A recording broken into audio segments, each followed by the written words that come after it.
All right, on to the intraaxial injuries. The most common ones are diffuse axonal injuries. They result from the shearing forces on the white matter axons in the brain, causing the axons to stretch or tear apart. For example, this can happen due to rapid acceleration or deceleration during a motor vehicle crash. Diffuse axonal injury leads to a prolonged post-traumatic coma, defined as more than 6 hours, which is not adequately explained by a masked lesion like a big hematoma or contusion. If individuals recover from the coma, they often have lasting cognitive deficits such as memory loss or problems with language. Diagnosis is best made with a brain MRI, which typically shows multiple small, hyperdense punctate lesions along the gray-white matter junction. Okay, now let's switch gears and talk about brain herniation, which can be a consequence of the previous types of traumatic brain injury we've just discussed. Brain herniation occurs when a part of the brain is pushed into another space of the skull or even out of it.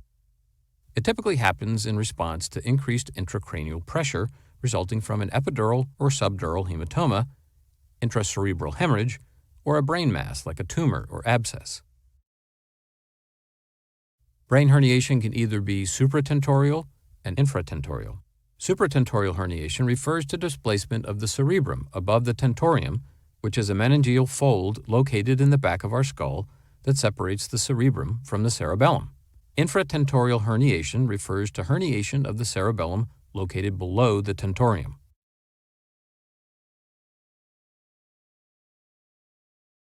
Supratentorial herniation includes transtentorial herniation and cingulate or subfalcine herniation. Transtentorial herniation can be further classified into uncal herniation and central herniation. All right, let's take a closer look at these types of herniation, starting with transtentorial herniation. A very high-yield type you have to remember is uncal herniation, where the medial or innermost part of the temporal lobe, called uncus, slips down towards the tentorium and puts pressure on the brainstem. This can lead to a few very high-yield complications. The uncus can compress the oculomotor nerve, or cranial nerve 3, resulting in an oculomotor nerve palsy. The result is the eye looks down and out.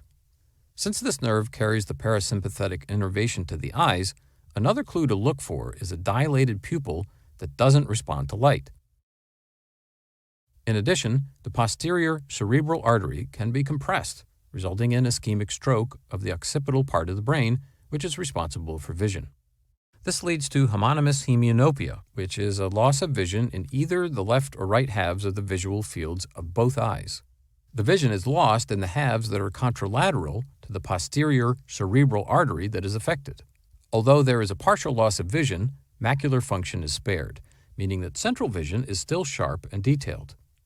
This is because the part of the occipital lobe in charge of the macula gets blood from both the posterior cerebral artery as well as the middle cerebral artery. Now, the uncus can push the brainstem against the free edge of the tentorium, forming what's called a Herniations notch. The commonly affected part of the brainstem is the cerebral peduncle, and it's rich in motor fibers that travel from the cortex to the muscles in the ipsilateral side of your body. Since both sides of the brainstem can be compressed, it can lead to bilateral, contralateral, or ipsilateral hemiparesis. Sometimes uncal herniation also stretches and breaks branches of the paramedian basilar artery that supplies the brainstem, which is responsible for breathing and cardiac function. As a result, uncal herniation can lead to coma and death. Small, linear, or flame-shaped hemorrhages, called Dere hemorrhages, can be seen on autopsy. The second type of transtentorial herniation is central herniation, and it's when there's caudal or downward displacement of the brainstem. Central herniation can also cause dilated and fixed pupils and paralysis of upward eye movement, which leads to the sunset eyes sign. That's where the eyes are in a downward position and part of the lower pupil is covered by the lower eyelid. Now, central herniation usually stretches and ruptures branches of the paramedian basilar artery. As a result, it is usually fatal, and Dere hemorrhages can be seen on autopsy. All right, now another supratentorial herniation is cingulate or subfalcine herniation. In this herniation, the innermost part of the frontal lobe, called the cingulate gyrus, gets squeezed below the free edge of the falx cerebri.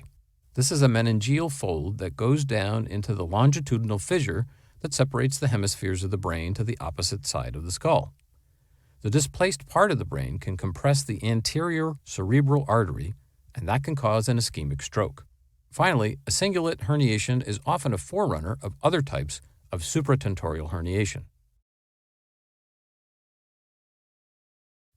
Now, the other category of herniations are infratentorial herniations.